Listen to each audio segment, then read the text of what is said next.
Estimados colegas, un saludo cordial. Vamos a continuar con el avance de la cardiología. Bueno, pues ya hemos visto lo que es la patología vascular, como la hipertensión arterial, la crisis hipertensiva, la repercusión, el síncope. Hemos llegado a las patologías netas de la bomba del corazón. Hemos tocado la cardiopatía isquémica, la insuficiencia cardíaca. Y ahora veamos los procesos infecciosos que se van a sentar en el endocardio. Por eso lo denominamos endocarditis. Dicho esto, nosotros tenemos que mantener como la definición de endocarditis aquel proceso infeccioso que se va a sentar en el endocardio.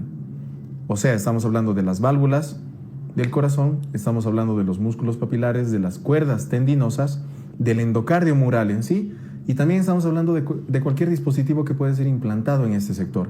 Por ejemplo, los cables de resincronización cardíaca o de los dispositivos de desfibrilación automática que lleguen hasta el endocardio y sean inoculados por gérmenes, pueden producir una endocarditis.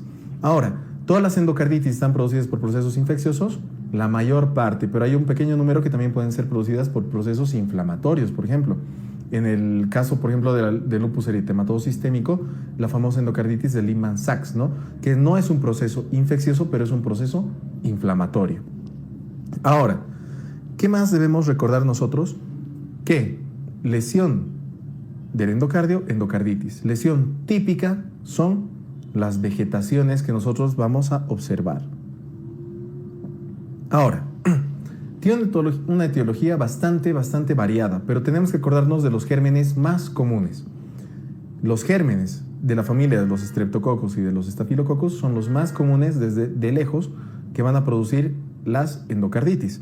Pero también tenemos que relacionar algunas patologías con gérmenes específicos, como por ejemplo aquellos pacientes que tengan cáncer de colon. Si es que llegan a tener una endocarditis, lo primero que tenemos que pensar es en el Streptococcus bovis. O, por ejemplo, si llega a consulta un paciente que es usuario de drogas por vía parenteral y tiene endocarditis, pues vamos a pensar en Staphylococcus aureus. Ahora, vamos a dividir la etiología de acuerdo a qué tipo de válvula tiene el paciente. En realidad, en cuanto a frecuencia de la afectación de las válvulas, primero se afecta la tricuspidia, es la que más frecuentemente se va a afectar.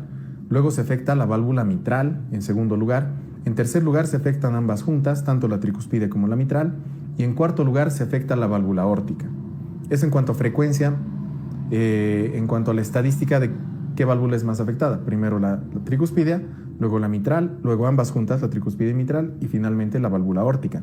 Ahora, no es lo mismo una endocarditis, un proceso infeccioso sobre el endocardio, en una válvula nativa, o sea, una válvula normal del corazón, o en una prótesis valvular. De acuerdo sea prótesis valvular o una válvula nativa, van a ser distintos gérmenes que van a afectar y producir esta endocarditis. Y puede caer como pregunta el día del examen. Nosotros tenemos que acordarnos de los más comunes, ¿no? Por ejemplo, ¿es una válvula nativa o una válvula protésica? Y nos respondemos, es una válvula nativa. Ahora, la infección, esta endocarditis, ¿ha sido adquirida en la comunidad o ha sido adquirida de forma nosocomial? Sea una u otra respuesta, son distintos gérmenes. Por ejemplo, válvula nativa y la infección se ha dado en la comunidad, tenemos que pensar, como vemos aquí en la tabla, en Streptococcus viridans,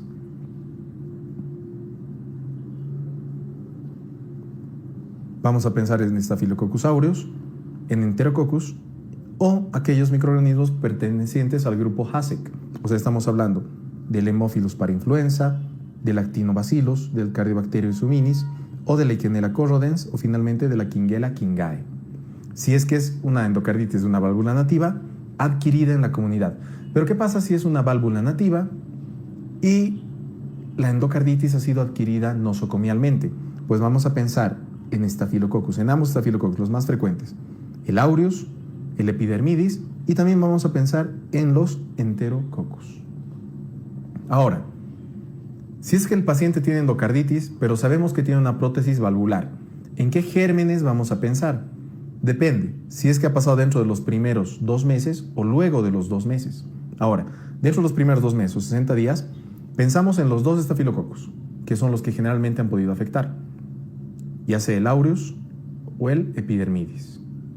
Si es que es tardía esta endocarditis en un paciente con prótesis valvular, o sea que la endocarditis ha aparecido después de 60 días, vamos a pensar en los mismos que hemos mencionado hace rato, tanto el Staphylococcus aureus y el epidermidis, pero también en el Streptococcus de tipo viridans. Entonces vemos que esta familia se parece mucho a la que es de válvula nativa adquirida en la comunidad, ¿no? Ahora, ¿cómo vamos a diagnosticar? Obviamente necesitamos saber que el paciente pues va a tener este proceso aislando gérmenes. O sea, pues necesitamos sí o sí de hemocultivos. Ahora, hemos dicho que es un proceso infeccioso. Ok, ahí están los hemocultivos. Pero también hemos dicho que una lesión típica es la vegetación, las vegetaciones. Entonces, un estudio que te ayuda bastante es la ecocardiograma, pero de forma transesofágica, como podemos ver acá, ¿no? O el ecocardiograma transtorácico, que no ve muy bien estas vegetaciones, pero sí va a ver la repercusión hemodinámica del fallo valvular. Y obviamente también vamos a apoyarnos en los laboratorios. Entonces, aislamos los gérmenes, hemocultivo, vemos las vegetaciones con un ecocardiograma transesofágico, que es el que mejor las ve, o también podemos ayudarnos mediante un transtorácico y también la parte laboratorial, ¿no? Eso por lógica. Pero lo que sí nos pueden preguntar, y es bastante apetecible preguntar el día del examen, son los criterios. Y tenemos criterios, o sea, los más conocidos son los criterios de Duke, y vamos a tener mayores y menores. Ahora, los mayores, ya los sabemos porque los hemos repasado en la definición. Aislar microorganismos típicos de endocarditis, los que hayamos visto en tanto válvula nativa como en válvula protésica, pero aislar los microorganismos que sean típicos en 2 hemocultivos separados en el tiempo. Entonces, tenemos 2 hemocultivos, hemos separado microorganismos, los mismos microorganismos y son típicos de endocarditis, ya estamos teniendo un criterio mayor de Duke. Y el otro criterio, ¿qué será? La lesión típica del endocardio, que son las vegetaciones. Esos son los 2 criterios mayores, por definición. El endocardio está infectado. Necesito aislar gérmenes comunes y típicos de endocarditis. Los aíslo. Ya tengo un criterio de Duke. ¿Cuántos hemocultivos necesito? 2, separados en el tiempo. Es un criterio de Duke. Mayor. El otro criterio mayor, la lesión típica de la endocarditis, que son las vegetaciones en el corazón. Ahora, criterios menores, todos los que te puedas imaginar. Si hemos dicho que los gérmenes típicos son un criterio mayor, pues los gérmenes atípicos, los que no son muy comunes, va a ser un criterio menor. Fiebre, que el paciente, o sea, estamos hablando de un proceso infeccioso, que tenga fiebre va a ser un proceso menor. Criterios inmunológicos, también los vamos a considerar. El factor reumatoide, un criterio menor. Las manchas de Roth, los nódulos de Osler, criterios menores. Procesos valvulares, o vasculares, perdón, también los vamos a considerar criterios menores, como por ejemplo una embolia arterial. O sea, estamos hablando de un proceso infeccioso que ha podido causar una embolia a nivel de los vasos sanguíneos, un accidente cerebrovascular, aneurismas, hemorragias, etcétera. O sea, procesos vasculares que han podido crear esta patología, estos gérmenes, este caldo de cultivo que ha ido al corazón y produciendo carditis, lo consideramos como un criterio menor, ¿no? Y pues factores que sean predisponentes, como por ejemplo, habría tener un criterio mayor. Y ¿qué otro factor me podría ayudar a pensar en endocarditis? Los antecedentes del paciente. Exactamente. Que sea un usuario de drogas por vía parenteral. O sea, ya estoy teniendo otro criterio. O que tenga una implantación reciente de una válvula. O que tenga cables en el corazón de algún dispositivo. O una patología vascular, etcétera. Ya me llevan a pensar en criterios menores. Los criterios menores pueden ser muchos y son más que todo de lógica. Los que no me tengo que olvidar jamás son los mayores. O sea, las vegetaciones y los hemocultivos, 2 positivos separados en el tiempo, de gérmenes típicos. Ahora, ¿cómo voy a realizar el diagnóstico? 2 criterios mayores, más un criterio menor, diagnóstico de endocarditis. Un criterio mayor y 3 criterios menores, diagnóstico de endocarditis. Y si es que no tengo ningún criterio mayor, necesito 5 criterios menores para diagnosticar la endocarditis. Ahora, vemos que hemos tenido tablas bastante sencillas para separar los gérmenes más típicos, ya sea una válvula nativa o una válvula protésica, y vamos a estudiar el tratamiento de la misma forma. ¿Ya? Es una válvula nativa, hacemos un tratamiento porque son estos gérmenes. Es una válvula protésica, este otro tratamiento porque son otros gérmenes. Y vamos a repasar un poco. Por ejemplo, si es una válvula nativa, vamos a ver si es que esta endocarditis ha sido adquirida en la comunidad. Lo que vamos a utilizar más que todo es la combinación de ampicilina y sulbactam con gentamicina. Estas tablas son para que te las memorices, para que les repases muy bien en la parte de los ABC-Meds, pero las vamos a mencionar en este classmate. Y ahora, es una válvula nativa, pero la infección la ha adquirido de forma nosocomial.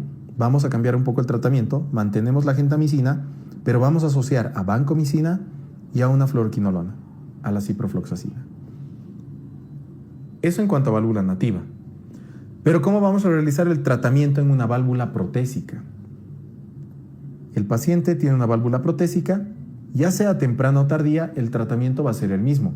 Vamos a asociar lo mismo que hemos dicho hace un momento, vancomicina, vamos a asociar a la gentamicina, pero estos dos tratamientos los asociamos a la rifampicina. Ahora, hemos visto que hay gérmenes específicos, de acuerdo a patologías, pues también tendrán tratamientos específicos. Por ejemplo, veamos, que sea una válvula nativa y que solamente hemos aislado el Streptococcus viridans. El tratamiento va a ser penicilina G o una cefalosporina junto a la gentamicina. En el caso hipotético de que sea una válvula nativa y que hemos aislado Streptococcus viridans. Penicilina más ceftriaxona más gentamicina. En el caso de que sea el Staphylococcus aureus sensible a la meticilina, vamos a utilizar oxacilina o cefazolina asociada o no, de acuerdo a las características del paciente, a gentamicina.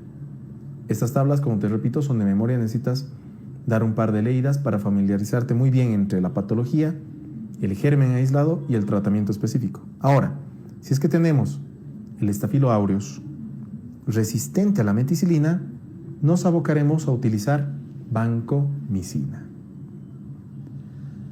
Dentro de la profilaxis, necesitamos nosotros